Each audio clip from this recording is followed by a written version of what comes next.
नमस्कार मित्रों। आज के इस वीडियो में हम सेट परीक्षा 2012 जो केमिकल साइंस की एग्ज़ाम हुई थी 2000, तो उस पेपर को हम यहाँ सोल्व करेंगे और इससे आने वाली जो सेट होगी उस परीक्षा में आप लोगों को बहुत ही लाभ मिलेगा। तो देखिए, फर्स्ट क्वेश्चन की ओर चलते हैं हम लोग। रूटाइल एक अयस्क है। रूटाइल किसका अयस्क है? तो रूटाइल जो है टाइटेनियम का अयस्क है होता है। तो अगला क्वेश्चन है, the colour of CuCl2। CuCl2 का रंग कैसा होता है? तो CuCl2 में कॉपर की जो ऑक्सीकरण अवस्था है वो +1 है और +1 ऑक्सीकरण अवस्था होने की वजह से इसका रंग जो है सफ़ेद होगा।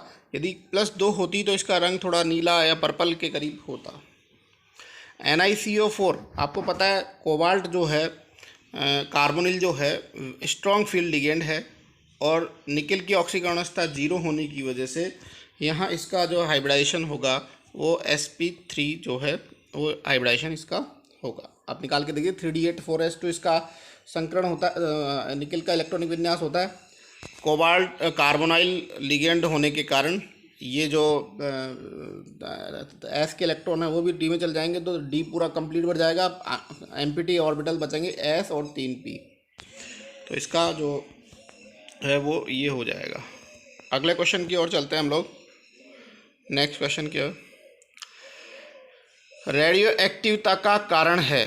तो रेडियो एक्टिव तत्व वो होते हैं जिनके नाभिक जो होते हैं वो अस्थायी होते हैं, वो रेडियो एक्टिव कहलाते हैं। तो इसका आंसर जो है 3 नंबर का ऑप्शन हो जाएगा, क्योंकि अस्थायी नाभिक जो होंगे वो सभी के सभी कैसे होंगे?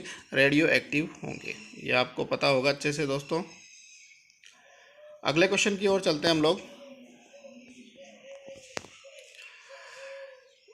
विखंडन में द्रव्यमान का वह प्रतिशत जो ऊर्जा में परिवर्तित होता है, मतलब जब भी नाभिकीय विखंडन होता है और नाभिकीय विखंडन होता है तो विखंडन में क्या होता है, बड़े नाभिक जो होते हैं छोटे नाभिक में टूटते हैं।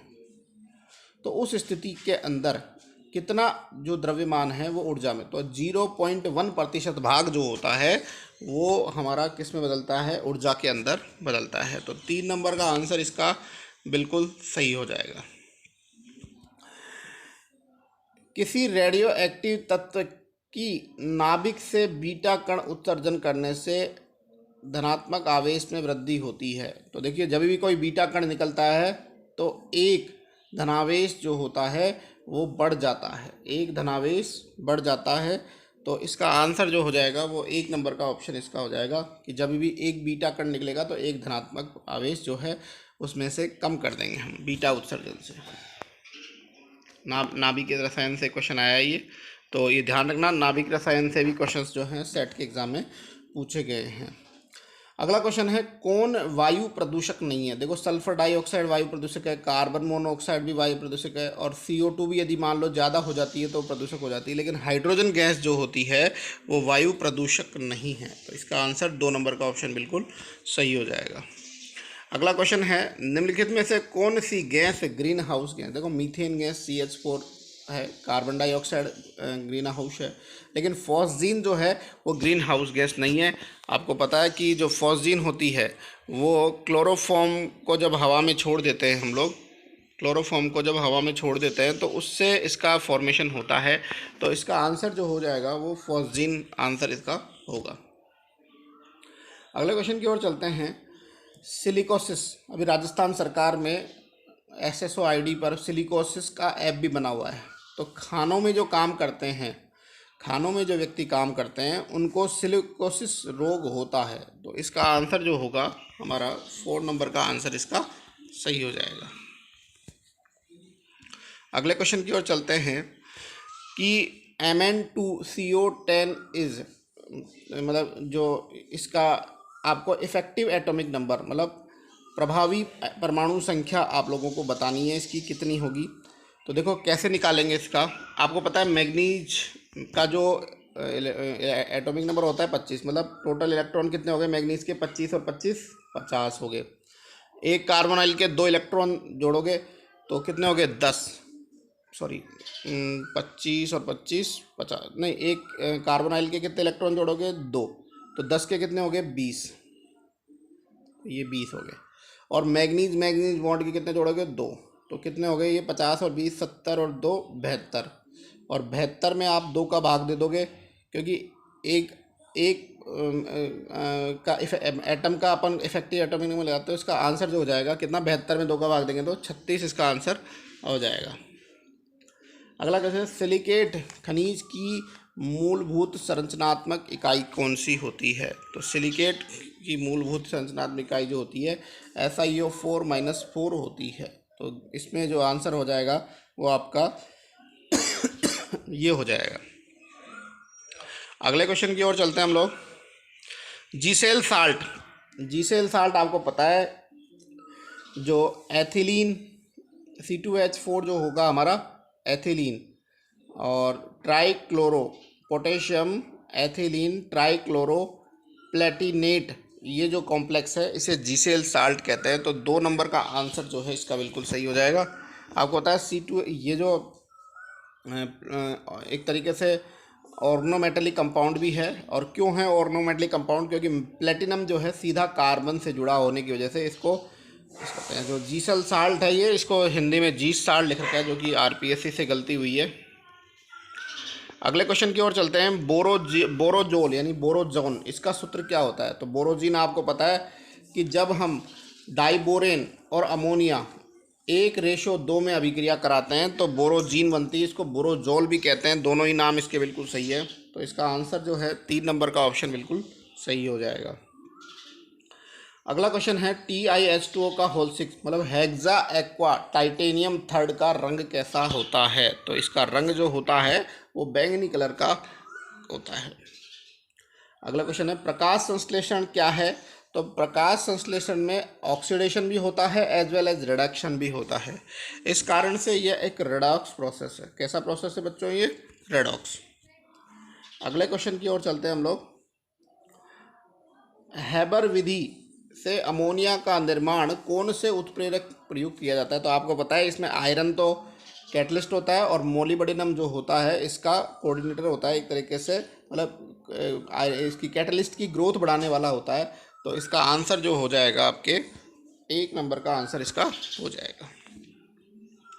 अगला क्वेश्चन है कि यदि n बराबर 3 हो तो 1 डायमेंशनल बॉक्स में एनर्जी कितनी होगी? तो इसका एक फॉर्मूला होता है, कई बार एग्जाम में RPSC ने पूछा भी है, n² h² 8ma²। ये फॉर्मूले से हम लोग जो है 1 डायमेंशनल बॉक्स के अंदर एनर्जी निकाल सकते हैं। तो n की जगह 3 रख देंगे तो 9 हो जाएगा, तो 9h² 8ma² इसका आंसर हो जाएगा। तो 4 नंबर का ऑप्शन जो है इसका बिल्कुल सही आंसर होगा। अगला क्वेश्चन जो है, रमन स्पेक्ट्रा में आपतित और विवर्तित आवृत्तियों का अंतर क्या कहलाता है? तो इसे हम जो है आपतित, देखो स्टोक्स और एंटी स्टोक्स लाइन से होती है, रेले लाइंस होती है, और जो दोनों में अंतर होता है आवृत्तियों का उसको रमन विस्थापन कहते हैं, रमन डिस्प्लेसमेंट कहते हैं इसको। ये रमन से क्वेश्चन आया है। अगला क्वेश्चन जो है वो है, ये भी देखो अभी टेक्निकल एजुकेशन का जो पेपर हुआ था उसमें भी ये क्वेश्चन ऐसे कैसे आया है, तो देख लीजिए RPSC में रिपीट हुआ है ये क्वेश्चन। संगणित प्रवस्था नियम समीकरण क्या है? तो संगणित प्रवस्था समीकरण नियम जो है F = C - P+1, ये जो है संगणित अवस्था नियम है। तो इसका आंसर जो है ये हो जाएगा, इसका F = C - P+1 जो है इसका आंसर हो जाएगा। अगले क्वेश्चन की ओर चलते हैं। प्रबल विद्युत अपघट्यों का सिद्धांत किसके द्वारा दिया गया था? तो देखो तनुता का सिद्धांत जो तो वो तो ओस्टवाल्ड के द्वारा दिया गया था। आरेनियस के द्वारा जो दिया गया था वो प्रबल विद्युत अपघट्यों के आयनीकरण से संबंधित सिद्धांत दिया गया था। नस्ट के द्वारा जो है इक्वेशन दी गई थी जिसके द्वारा हम सेल का EMF निकालते हैं। और प्रबल विद्युत अपघट्यों का सिद्धांत जो है डिबाई हकल के द्वारा दिया गया था। हमने विद्युत रसायन के अंतर्गत ये चीज़ पढ़ी थी। अगला क्वेश्चन क्या है, which of the following is hypnotic? Hypnotic का मतलब होता है सम्मोहक।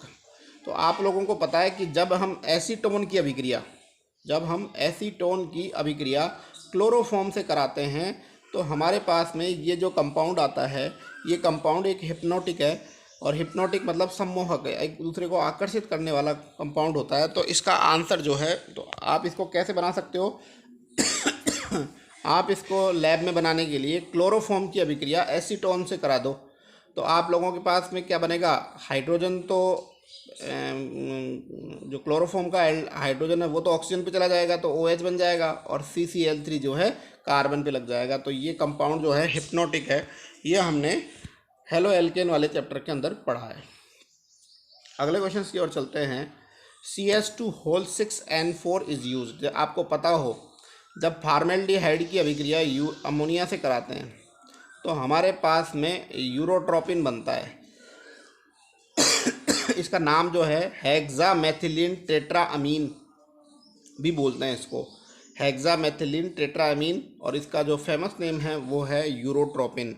और आपको पता है ये यूरोट्रोपिन जो है मूत्र संबंधित समस्याएं, मूत्र नली के अंदर जो भी समस्याएं आती है उन मूत्र नली से संबंधित समस्याओं को हल करने के आती है। तो इसका जो आंसर हो जाएगा वो हो जाएगा 4 नंबर का आंसर, यूरोटैक्टिक में काम आता है, ये मूत्र संबंधी समस्याओं को दूर करने का में आता है। अगले क्वेश्चन की ओर चलते हैं।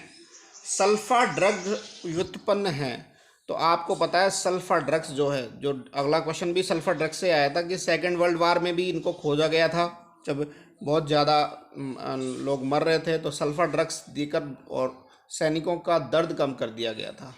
और सल्फा ड्रग्स जो होते हैं वो सल्फानामाइड से बनाए जाते हैं। किससे बनाए जाते हैं? सल्फानामाइड से बनाए जाते हैं, और ये दर्द को दूर करते हैं। किसको दूर करते हैं? ये दर्द को, और केंद्रीय तंत्रिका तंत्र को भी ये शांत कर देते हैं, और केंद्रीय तंत्रिका तंत्र शांत होने की वजह से इंसान को दर्द जो है बहुत कम महसूस होता है। तो ये सल्फा ड्रग्स हैं। हालांकि इनके साइड इफ़ेक्ट भी कुछ हैं, इनकी बात अभी यहाँ नहीं करेंगे अपन।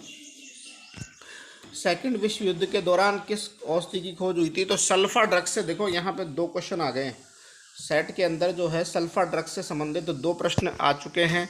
एक तो ये है कि सल्फा ड्रग्स किसके व्युत्पन्न होते हैं, तो सल्फा ड्रग्स सल्फानामाइड के उत्पन्न होते हैं। और दूसरा, ये जो सल्फा ड्रग्स सेकेंड विश्व युद्ध हुआ था तो उसके अंदर किस प्रकार की औषधि की खोज हुई थी, तो सेकेंड वर्ल्ड वार के दौरान इसकी खोज हुई थी।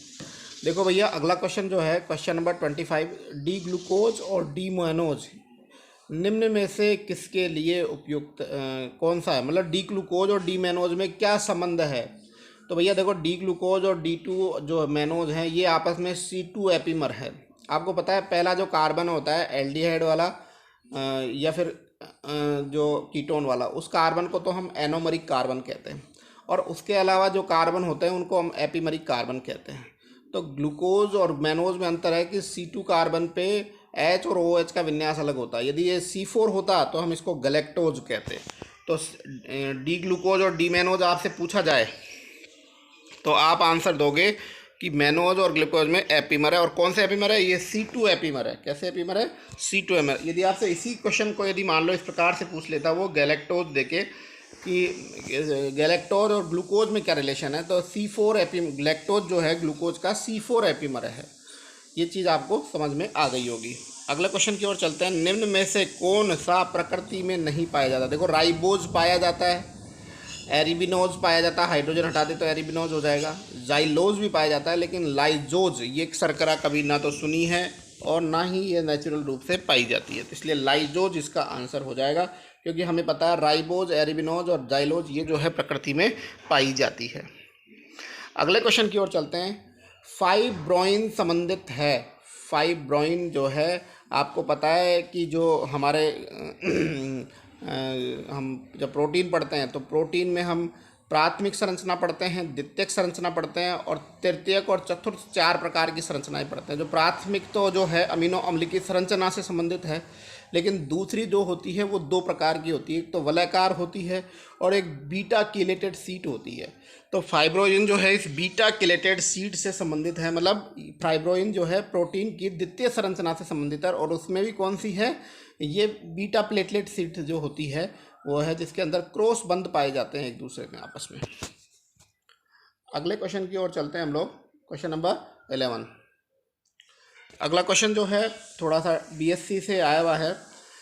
ईडेम निम्नीकरण उपयोग, ईडेम निम्नीकरण उपयोग जो है वो किसके लिए काम में लाया जाता है? तो ईडेम जो है, हमें पता है कि कोई भी प्रोटीन जो होती है उसके अंदर दो टर्मिनल होते हैं, एक तो COOH वाला और दूसरा NH2 वाला।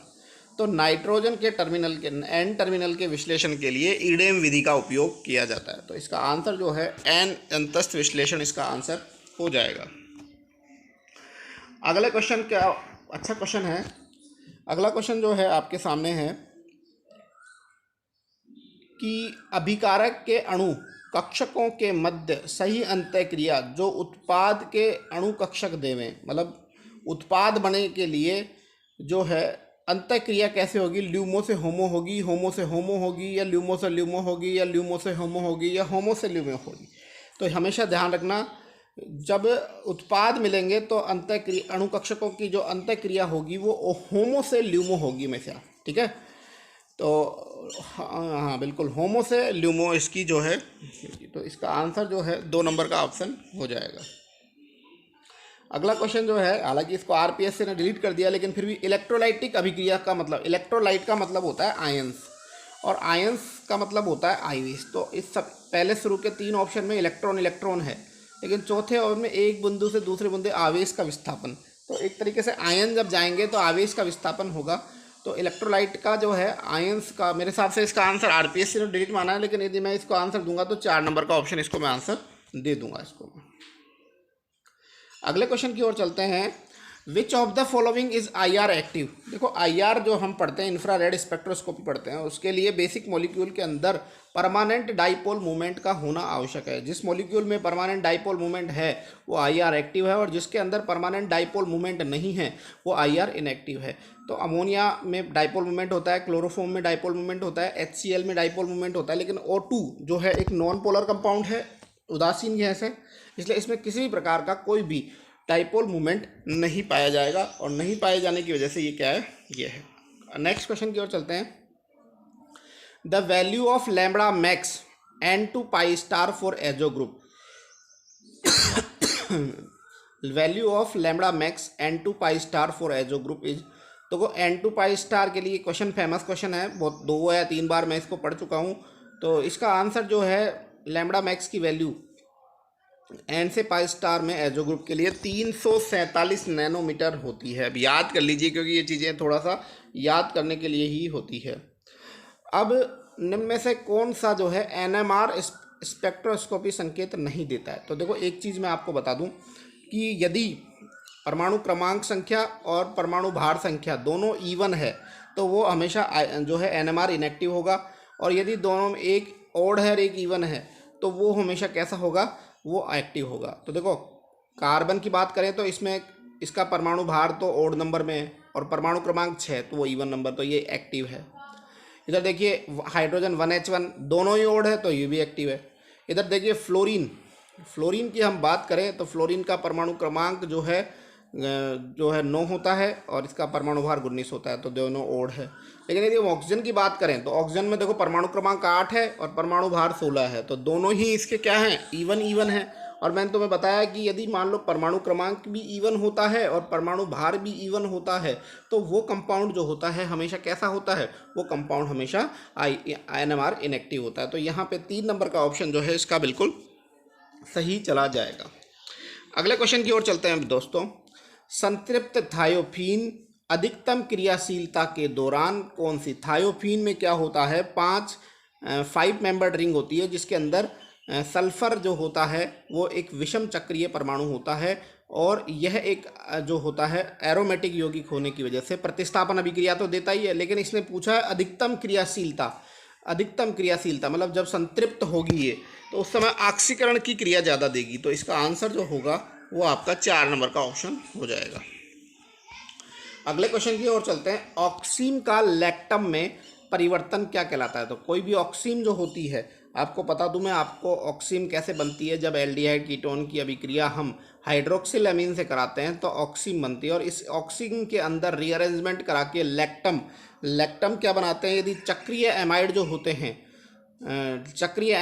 हैं उनको लैक्टम बोलते हैं, और चक्रीय एस्टर जो होते हैं उनको लैक्टोन बोलते हैं। तो यहाँ पे ऑक्सीन से लैक्टम बनाने को हम बैकमैन रीअरेंजमेंट कहते हैं। आपको याद हो तो नाइलॉन 6 हमने पढ़ा है। नाइलॉन 6 के अंदर हम जो है हमारे पास में चक्रीय वो होता है, जिसके अंदर चक्रीय एमाइड होता है, जिसे लैक्टम बोलते हैं, कैप्रोलैक्टम बोलते हैं उसको हम, और उस कैप्रोलैक्टम से हम नाइलॉन 6 बनाते हैं, याद हो तो आप लोगों को। तो ये वहीं से क्वेश्चन आया है। अगला क्वेश्चन जो है बहुत अच्छा क्वेश्चन है, ए डाइब्रोमाइड इज रिक्वायर्ड। ये उत्पाद बनाने के लिए कौन सा डाइब्रोमाइड? तो देखिए इसके अंदर यदि हम फोर्थ वाले ऑप्शन को देखें तो दोनों ब्रोमीन और इस CH2 के दोनों हाइड्रोजन, देखो मैं आपको एक बार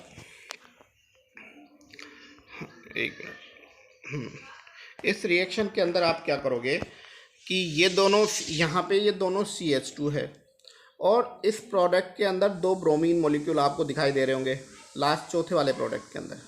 तो ये दोनों ब्रोमीन और ये दोनों H दोनों मिलकर क्या निकाल देंगे?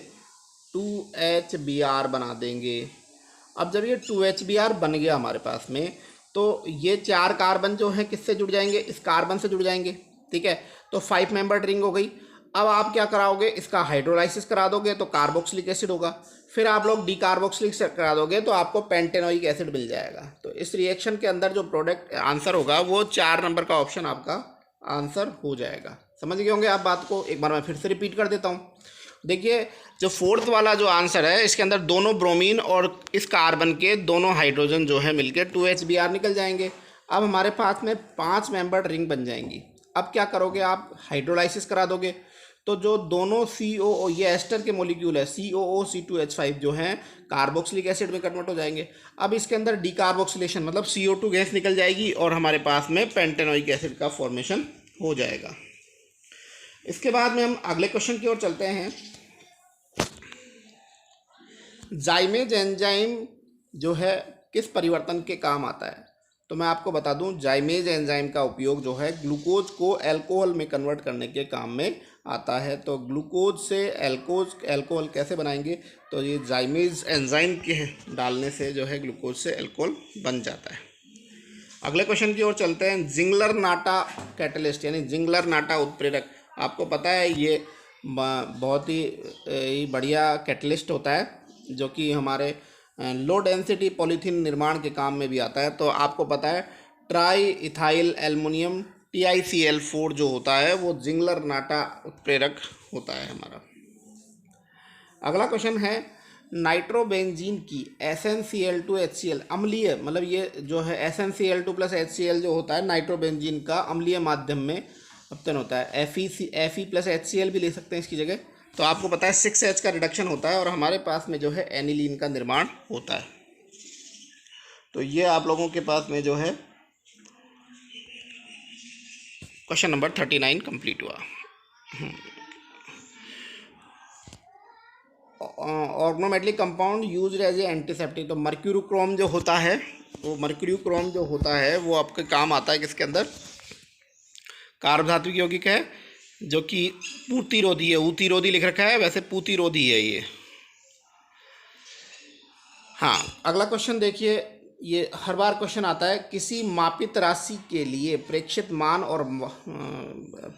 मतलब ऑब्जर्व वैल्यू और रियल वैल्यू के बीच का अंतर क्या कहलाता है? तो ये कई बच्चे इसके अंदर मानक विचलन आंसर करके आए थे, जबकि इसका आंसर जो होगा वो निरपेक्ष त्रुटि, जिसका आंसर होगा निरपेक्ष त्रुटि।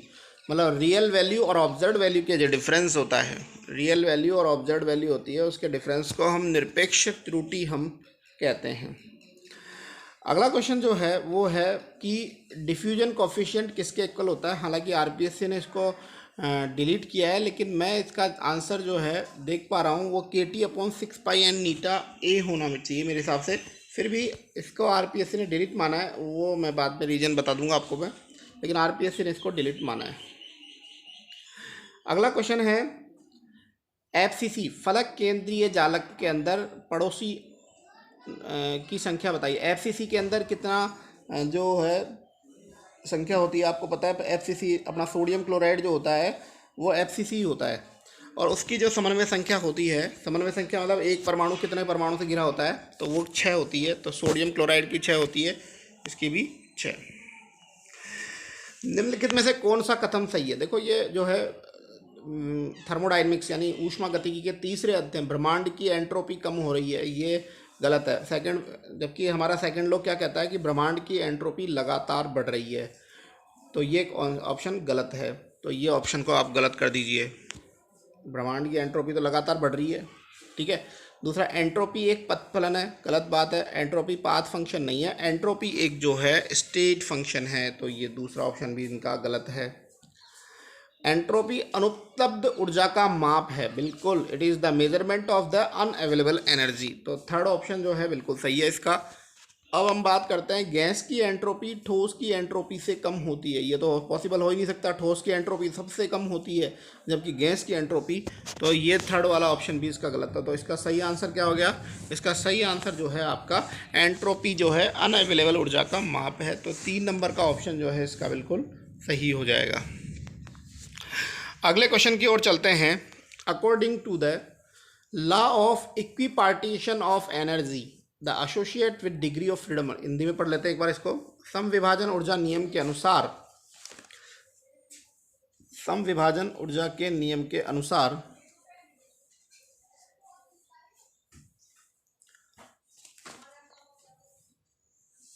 समविभाजन ऊर्जा के नियम के अनुसार प्रत्येक स्वतंत्रता की कोटि की ऊर्जा कितनी होती है? तो ये हमने कहाँ पढ़ा है? हमने ये जब हम घूर्णन स्पेक्ट्रोस्कोपी पढ़ रहे थे, जिसके अंदर माइक्रोवेव में पढ़ा था हमने, तो वहाँ पे आप लोगों को ये स्वतंत्रता की कोटि में क्या जो फॉर्मूला है वो आपको मिल जाएगा, 1/2 KT होता है, BSc पार्ट थर्ड ईयर के अंदर आपको ये मिल जाएगा, ये जहाँ पे अपन स्पेक्ट्रोस्कोपी पढ़ते हैं। अगला क्वेश्चन है कि खुला समतापी निकाय जो ऊर्जा एवं द्रव्यमान दोनों को स्थानांतरित करता है वह है, तो वह है वृहद विहित समुदाय। तो ये थोड़ा थर्मोडायनेमिक्स से है लेकिन थोड़ा हायर लेवल का क्वेश्चन है, ग्रैंड मैनोनिकल, तो इसको थोड़ा सा खुला समतापी निकाय जो ऊर्जा और द्रव्यमान दोनों को स्थापित करता है, तो वृहद विहित समुदाय है, तो थोड़ा सा चेंज करिए लैंग्वेज, बाकी क्वेश्चन नॉर्मल है। अगले क्वेश्चन की ओर चलते हैं हम लोग। मैक्सवेल बोल्ट्जमान की सांख्य के अनुसार, Maxwell Boltzmann statistical distribution graph अपन ने पढ़ा था, हालांकि 12वीं 11वीं क्लास की में इतना इस लेवल का क्वेश्चन नहीं दिया हुआ उन्होंने, ये जो क्वेश्चन आया वो MSc लेवल से निकाला इन्होंने।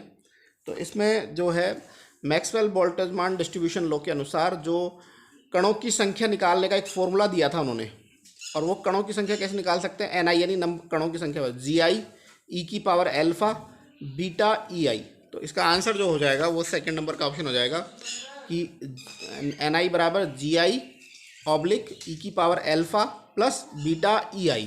तो ये ध्यान रखना, मैक्स बोल्ट्जमान डिस्ट्रीब्यूशन लॉ के अनुसार जो है कणों की संख्या कितने जो है एक्टिव कण है वो निकालने का फॉर्मूला जो है मैक्स बोल्ट्जमान ने दिया था, वो मैंने आप लोगों को बता दिया, NI GI upon e⁻α plus beta E, याद रखेंगे इसको। तापमान जिस पर यौगिक का गलन द्रव के रूप में होता है जिसका संगठन ठोस के समान होता है, ऐसा तापमान जिसमें यौगिक गलन द्रव के रूप में होता है और जिसका संगठन जो है ठोस के समान होता है, मतलब खुद जो है एक ऐसा तापमान की वैल्यू जहाँ पे खुद तो सब्सटेंस और लिक्विड, लेकिन उसका संगठन जो है वो किसके समान होगा? उसके सॉलिड के समान होगा। उस बिंदु को हम क्या कहेंगे? उस बिंदु को हम सर्वांग सम जो है, हम उस बिंदु को क्या कहेंगे? सर्वांग सम गलनांक कहेंगे। अगले क्वेश्चन की ओर मूव करते हैं। देखिए 0.7040 इसमें कितने सिग्निफिकेंस नंबर हैं, इसमें कितने सार्थक अंक है? तो देखिए जो दशमलव से पहले जो 0 आ रहा है उसको काउंट करेंगे तो एक तो 0 हो गया, दूसरा 7 हो गया, तीसरा 0 हो गया, फिर 4 हो गया, लेकिन जो दशमलव के बाद की 0 है उसको सिग्निफिकेंस नंबर पे काउंट नहीं करते हैं। तो 0, 7, 0, 4 और लास्ट वाली 0 सिग्निफिकेंट नंबर नहीं होगी, तो इसके अंदर 4 सिग्निफिकेंट नंबर है, तो इसका आंसर जो हो जाएगा वो कितना हो जाएगा? 4 हो जाएगा। हीमोग्लोबिन का अणुभार कितना होता है? याद करने वाला क्वेश्चन है, तो ये ध्यान रखना, हीमोग्लोबिन का जो अणुभार होता है वो 65,000 के करीब होता है, 65,000 के करीब होता है। अगला क्वेश्चन है, निम्न में से कौन सा अभिकर्मक विलायक निसर्ग विधि में, मतलब सॉल्वेंट एक्सट्रैक्शन मेथड बोल रहा है ये, तो सॉल्वेंट एक्सट्रैक्शन में सबसे ज़्यादा काम में लिया जाने वाला जो हमारा सॉल्वेंट होता है वो होता है हमारा एसीटोन। तो इसका आंसर एसीटोन हो जाएगा। अगला क्वेश्चन है which one of the following type of the bonding is true for ferrocene. तो फेरोसिन आप लोगों को पता है एक सैंडविच यौगिक है, जिसके अंदर क्या होता है कि आयरन जो होता है वो जो पंचकोणीय संरचना होती है उसके पाई इलेक्ट्रॉन से जो, और ये पाई इलेक्ट्रॉन क्या होते हैं, जो घूमते रहते हैं, और घूमने की वजह से हम क्या कहेंगे कि इसके अंदर आयरन और कार्बन के बीच में डीलोकलाइज बॉन्ड है। मतलब एक आयरन जो होता है वो 5 कार्बन से जुड़ा हुआ होता है। तो नीटा का मान अपन बोलते हैं कितनी, क्या बोलते हैं इसको हम बोलते हैं, एक टर्म्स यूज करते हैं इसके लिए जनरली, इसके हेप्टासिटी कुछ ऐसे बोलते हैं, हेप्टासिटी है ना। तो इसकी हेप्टासिटी जो होती है फेरोसिन में कार्बन की 5 होती है, तो इसमें डीलोकलाइज ये आंसर हो जाएगा। अगला क्वेश्चन है किसमें रासायनिक ऊर्जा को विद्युत ऊर्जा में। तो देखो विद्युत अपघटनी सेल जो होता है वो क्या करता है, विद्युत ऊर्जा को रासायनिक ऊर्जा में बदलता है, और बैटरी जो होती है वो रासायनिक ऊर्जा को किस में बदलती है, विद्युत ऊर्जा में। तो बहुत ही सीधा क्वेश्चन था ये। अगला क्वेश्चन की ओर चलते हैं। भोपाल गैस ट्रेजेडी, आपको पता है 1984 के अंदर भोपाल गैस ट्रेजेडी हुई थी, जिसके अंदर मिथाइल आइसोसाइनाइड का रिसाव होने के कारण लाखों लोग मारे गए थे, और ये उसका कारण था मिथाइल आइसोसाइनाइड वायु के अंदर फैल गई थी, और वायु से सभी लोगों के फेफड़ों में जाकर लंग्स चौक करने की वजह से लोग मरे गए थे। तो ये कारण था वायु प्रदूषण की वजह से। तो 2 नंबर का आंसर इसका बिल्कुल सही हो जाएगा। अगले क्वेश्चन की ओर चलते हैं। EMF of the cell terms potential of the, मतलब ईएमएफ कैसे निकालते हैं, E cathode minus E anode, और कैथोड होता है आपका लेफ्ट साइड में, एनोड होता है आपका राइट साइड में। तो इसका आंसर क्या हो जाएगा, क्या हो जाएगा फर्स्ट। एक मिनट, थोड़ा सा कर्सर घूम गया।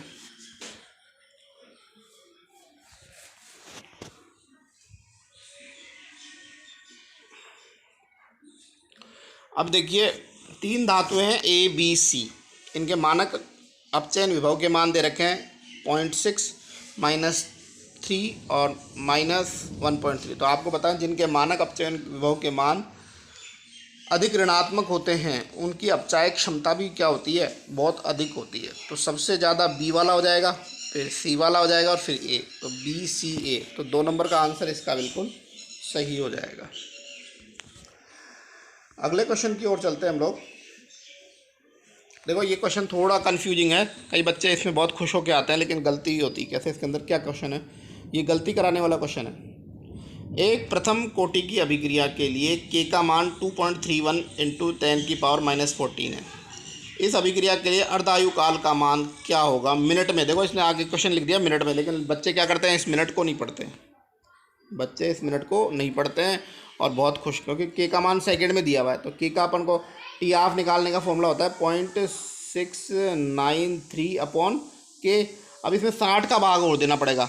जब 60 का भाग दोगे आप इसके अंदर, तो आंसर आपका 5 × 10⁻11 होगा। और यदि 60 का भाग नहीं दोगे तो आपके पास से आंसर आ गया 3 × 10⁻13।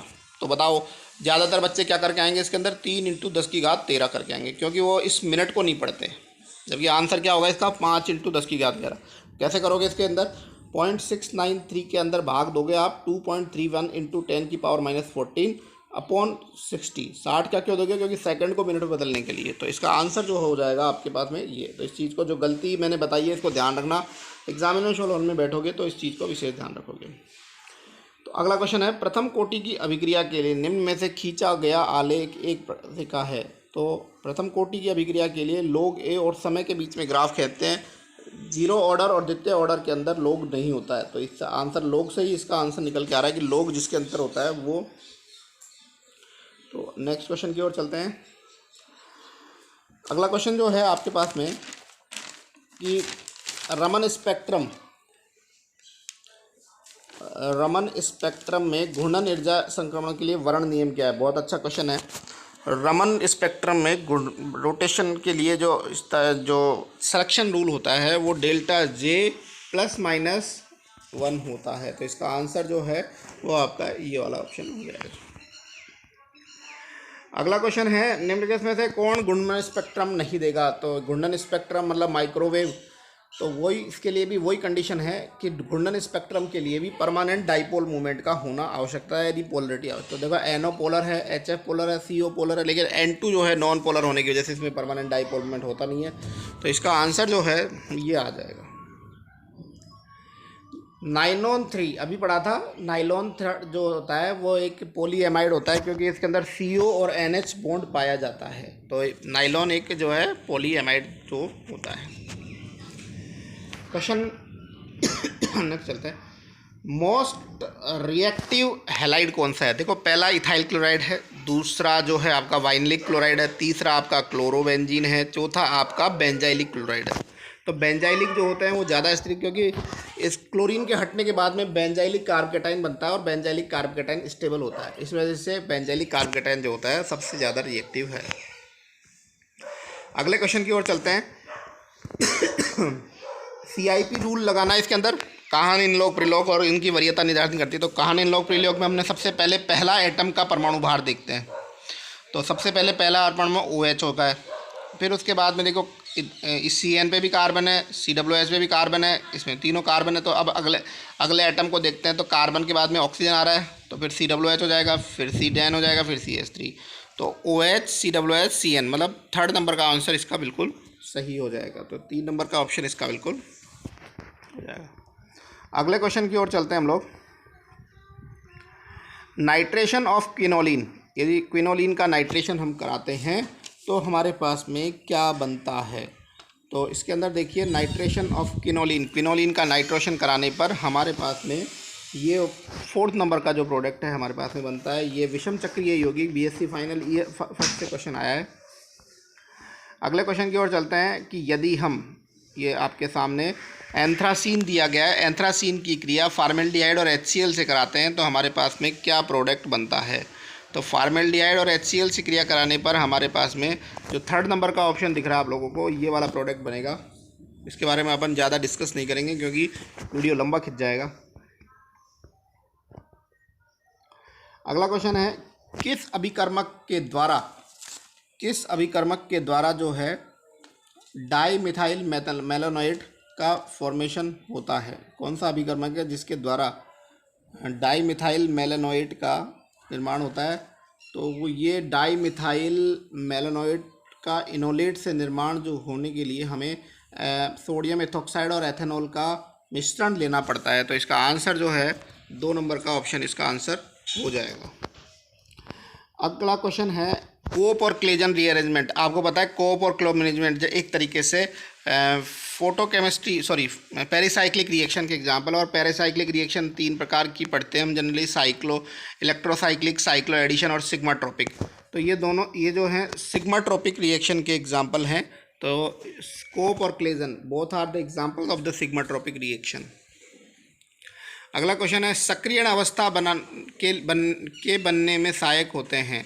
वैसे RPSC ने इस क्वेश्चन को डिलीट किया है, लेकिन मैं बताऊं सक्रियण अवस्था यदि हम बात करें तो SN1 SN2 रिएक्शन के अंदर जो है सक्रियण अवस्था बनती है। तो समूह छोटा होगा तो सक्रियण अवस्था बनेगी। मैंने ये अपना दिमाग लगा के आंसर दिया है। आप क्या है आपकी सोच वो कमेंट में मुझे लिखिए। निम्न में से कौन सा सही नहीं है? देखो ग्लास इलेक्ट्रोड एक संदर्भ इलेक्ट्रोड है, ये एक कैलोमल एक धातु इलेक्ट्रोड बिल्कुल सही है। कैलोमल जो है मरकरी का धातु होता है। हाइड्रोजन इलेक्ट्रोड एक गैस इलेक्ट्रोड है, बिल्कुल सही है। किन हाइड्रोन इलेक्ट्रोड एक रेडोक्स इलेक्ट्रोड है, क्योंकि इसके अंदर H+ लेना और देना दोनों होता है। लेकिन ग्लास इलेक्ट्रोड एक संदर्भ इलेक्ट्रोड नहीं है, रेफरेंस इलेक्ट्रोड नहीं है ग्लास इलेक्ट्रोड, ये प्राइमरी इलेक्ट्रोड है। ठीक है ना। अगला क्वेश्चन है पाइसी कारक एक एजेंट होते हैं। पाइसी कारक वो होते हैं जो पायस को मतलब इमल्सन को स्थायी करते देते हैं, उनको हम पाइसी कारक कहते हैं। अगला क्वेश्चन है किसी बहुलक के बहुपरिक्षिप्त परिदृश्य का द्रव्यमान औसत मोलर द्रव्यमान से उच्च होता है। तो इसके अंदर जो आंसर जो हो जाएगा वो आपका 1 मिनट, हाँ बिल्कुल, इसके अंदर 2 नंबर का आंसर इसका हो जाएगा, उच्च होता है। किसी बहुलक के बहुपरिक्षिप्त प्रतिदर्श का द्रव्यमान औसत मोलर द्रव्यमान से उच्च होता है। अगला क्वेश्चन है निम्नलिखित में से दूध कौन सा सम्मिलित? देखो दूध एक इमल्सन है, जल का तेल में इमल्सन बिल्कुल सही है। आर्सेनिक सल्फाइड एक द्रव विरोधी है। साबुन एक पाइसी कारक है, बिल्कुल सही है, साबुन का उपयोग कोलाइड को स्थायी। स्वर्णसोल जो होते हैं द्रव विरोधी कोलाइड होते हैं, ये रक्सी कोलाइड नहीं हो। रक्सी कोलाइड जो होते हैं वो द्रव स्नेही कोलाइड होते हैं, तो इसका 4 नंबर का ऑप्शन बिल्कुल सही हो जाएगा। अगला क्वेश्चन है, for a single step reaction 2A + B equal to A2B, इसके लिए रेट लॉ लगाना, रेट बराबर K, A के 2 मोल है तो Ca² और Cb, तो इसका C 3 नंबर का ऑप्शन जो है इसका बिल्कुल सही हो जाएगा। आगे लिखिए, आगे है एक पद है, ये तो हो गया अपना क्वेश्चन नंबर 74। क्वेश्चन नंबर 74 में the frequency of linear harmonic, इसमें सरल आवर्ती दोलक की आवृत्ति का कितना होगा, तो ये आरपीएससी ने में से डिलीट किया है।